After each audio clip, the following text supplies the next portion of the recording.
Joining us now for World Brief and the review of some of the headlines of today's newspapers from around the world is Adefemi Akinsanya. Good morning, Adefemi. Good morning, Dr. Rubin. Good morning, Ayo, and good morning, Rufai. Adefemi.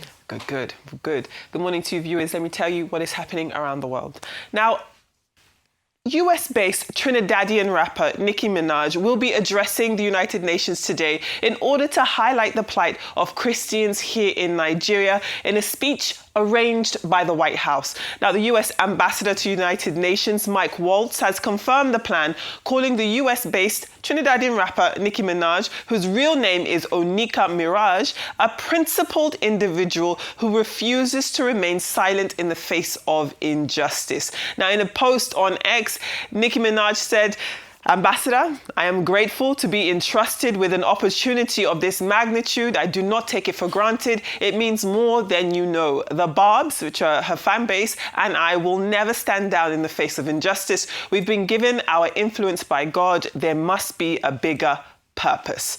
Now, we do look forward to this speech, but there have been concerns over the motivation behind this decision. Nicki Minaj herself wouldn't be considered a gospel artist, for example, but the White House is arranging this appearance as part of its efforts to combat the religious violence and killings of Christians here in Nigeria. Now, there are also fears that her huge platform could be used to distort Nigeria's global image. So we'll see what she has to say. She will be speaking at 1:30 p.m. Eastern Time, which is 7:30 p.m. here in West Africa, and her comments will be streamed live on YouTube. Well, speaking of the United Nations, its Security Council has actually thrown its support behind US President Donald Trump's ceasefire plan for Gaza. Now, the UN Security Council voted 13-0 to adopt a US-drafted resolution backing President Donald Trump's 20-point plan to end the two-year war in Gaza. The resolution authorizes member states to join an international stabilization force tasked with securing Gaza's borders, demilitarizing the Strip, and protecting humanitarian corridors. It also welcomes the creation of a Board of Peace, which will be a transitional governing body for Gaza that the plan envisions Donald Trump would theoretically chair, with a mandate running until the end of 2027. Now, despite 13 of the 15 council members supporting the resolution, Russia and China abstained. They expressed concerns that the text of the agreement does not give the UN a clear role, and it also sidesteps a firm commitment to a two-state solution. Well, moving on to Asia now, and Sheikh Hasina, that is the ousted Prime Minister of Bangladesh, she's been sentenced to death for crimes against humanity. Now, a special international crimes tribunal in Dhaka found her guilty of incitement, of ordering killings, and failing to prevent atrocities during the deadly crackdown on student-led protests between July and August of 2024. Now, the three-count verdict was delivered in absentia after the 78-year-old former Prime Minister fled to India in August of 2024 and refused to appear before the tribunal. Now, the 453-page judgment was read to a packed courtroom which cheered while listening. Now, Bangladesh's former Home Minister Asad Uzzaman Khan Kamal was also convicted of orchestrating the use of lethal force, including drones and helicopters against unarmed protesters. He's also been sentenced to death, while the former police chief Chowdhury Abdullah Al-Mamoon, who turned state witness, he received 5 years imprisonment for his limited cooperation. Now, Saudi Arabia, it's seeking stronger ties defense-wise with the United States. That's as Saudi Crown Prince Mohammed bin Salman makes his first visit to the White House since 2018 and since the Jamal Khashoggi crisis. Now, the one-day visit will see the two leaders discuss ways to strengthen their long-standing partnership, especially on arms and defense. He'll meet Donald Trump to lock down a defense pact, push for a Saudi civilian nuclear program, and secure deals in AI, tech, and energy under Vision 2030. Now, Trump already confirmed that he will approve the sale of F-35 fighter jets to Saudi Arabia, a move Riyadh has long sought. Now, the agenda also includes a $600 billion investment pledge and talks on normalizing ties with Israel, though a formal treaty still needs the Congress. But it's also been 7 years after the insider turned critic Jamal Khashoggi was murdered at the Saudi embassy in Turkey back in 2018. MBS Mohammed bin Salman now casts himself as a broker of peace, repairing ties with Iran, pushing for a Gaza ceasefire and welcoming Syria back into the Arab fold.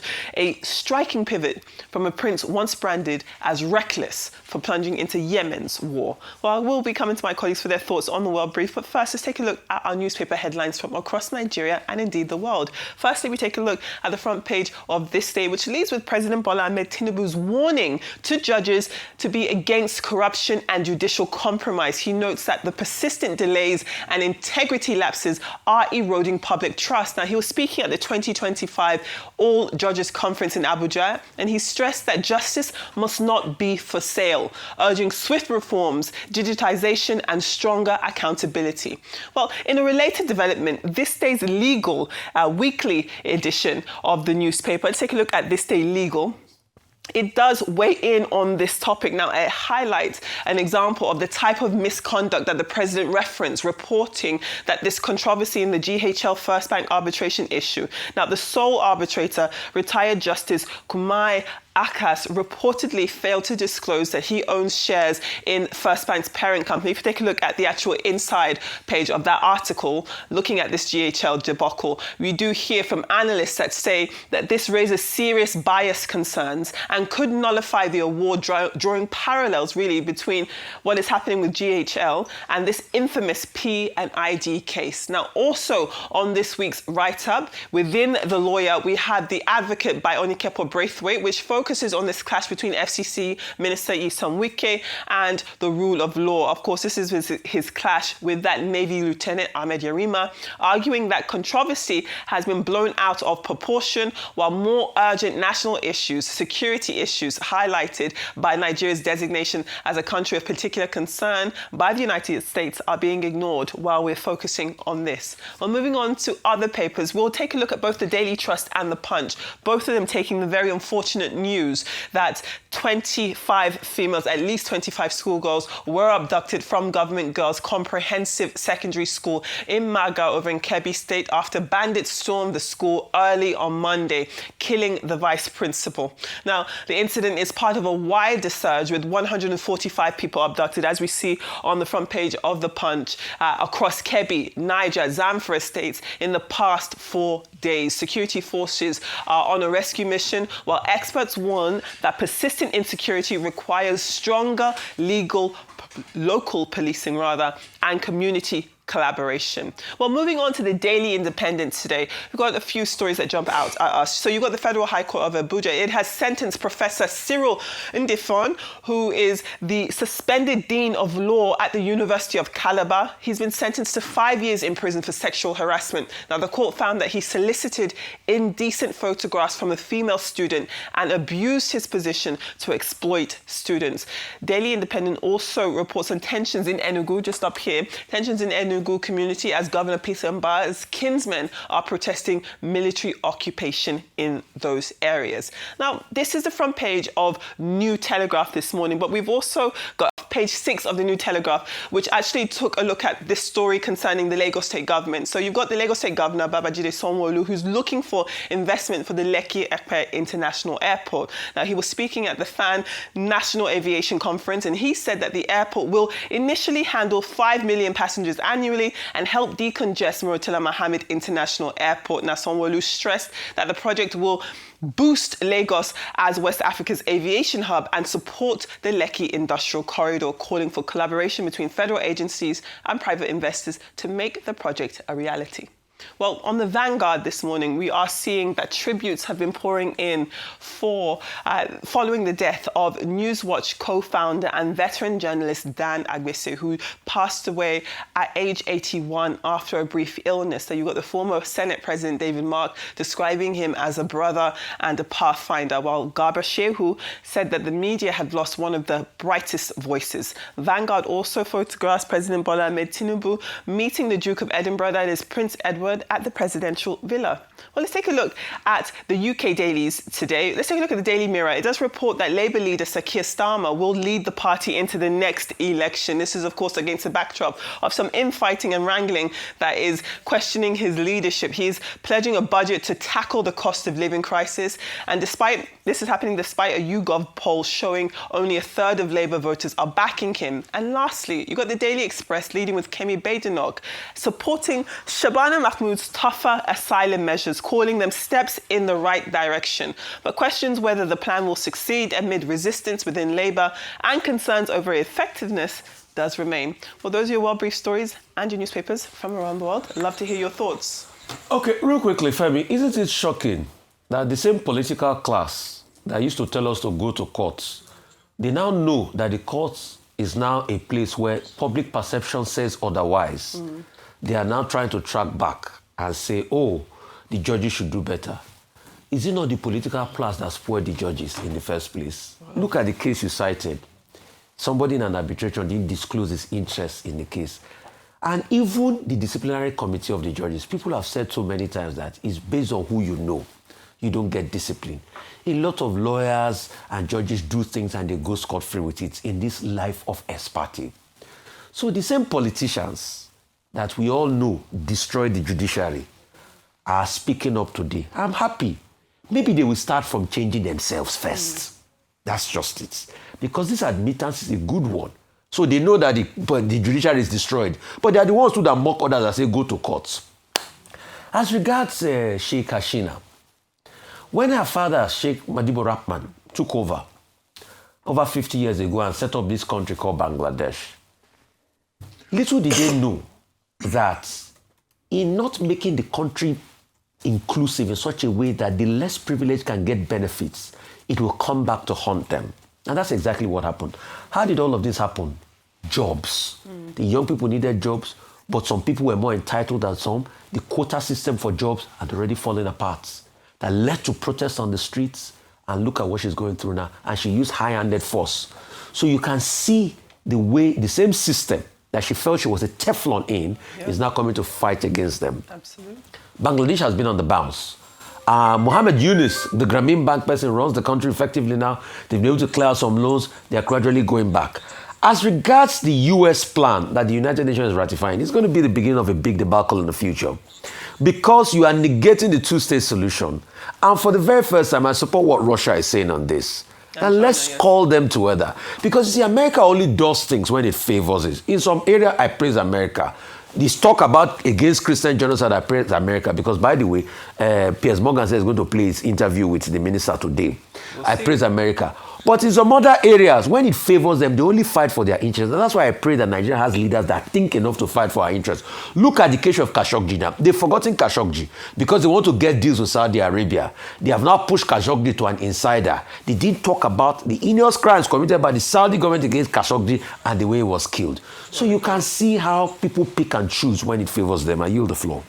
Right on Sheikh Hasina, it's, she's been sentenced to death, and whilst the UN praises the efforts of her trial, they've said that they are opposed to the death penalty. Of course, as with many politicians, she said that this is politically motivated, especially against her party, but it is on record that the audio leaked from a phone conversation where she ordered or authorized for lethal weapons to be used against, lethal force to be used, well, it's reported as weapons as well, to be used against the protesters, leading to deaths of at least 1,400 people is why she's here today. Now, I don't know to what extent, as you've mentioned already, she's taking exile in India, and there are no reports around the fact that she'll be released by India to face the consequences of her action. We don't know where this. But I think this speaks deeper to consequences and the rule of law and responsibility, especially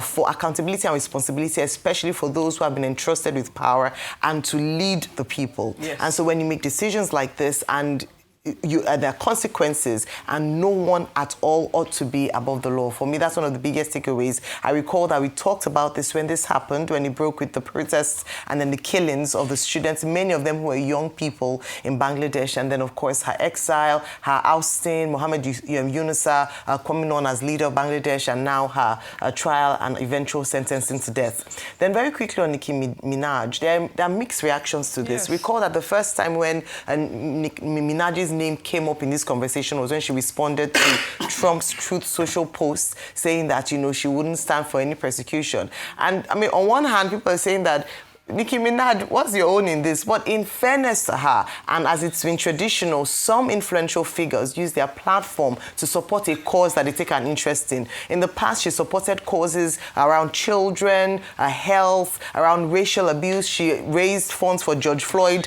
justice. And so she has been vocal in certain instances and in some ways slightly political. So maybe this has just piqued her interest to go ahead. And also some people are saying that anybody that can lend their voice, whether it be Nicki Minaj, Kim Kardashian, anybody to raise their voices, to speak up for what people are suffering is welcome, irrespective of whether or not they themselves belong to that constituent.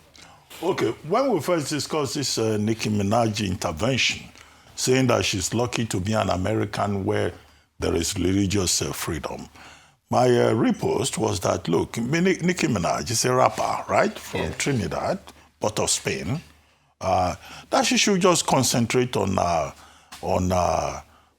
Anaconda rap music and what's that fans called? Babs. This is not, as far as I'm concerned, she's chasing clout, even if she has been invited to this forum by White House advisor and also by Michael Waltz. The thing is 1 o'clock, you said, Eastern GMT. Well, I think what we should do, since now the Americans are adding, influencers and all of that, we also have influencers here. Look, if I were to advise on strategy, by that time when Nicki Minaj is speaking, we should put Tiwa Savage on national television for Tiwa Savage to express patriotic opinion, to say that this is what Nicki Minaj, this is whatever she wants to say. I'll say there's no Christian genocide. Whatever she wants to say. I'll say it. Whatever she wants to say. Because this is not a matter for people chasing clout, looking for influence and all that. We can also have Tiwa Savage or other people to defend their country, whatever their belief is. Christian That's what I is not think. about defending Nigeria. Killings are going on. Well, whatever you say. No, I've not stopped. There are about 5 topics. I've just started. We know the White House is arranging her speech. Now, with Sheikh Hasina, it's about polarity. We have these leaders who start as icons. Sheikh Hasina Waze, I think that's her last name, started as a pro-democracy icon.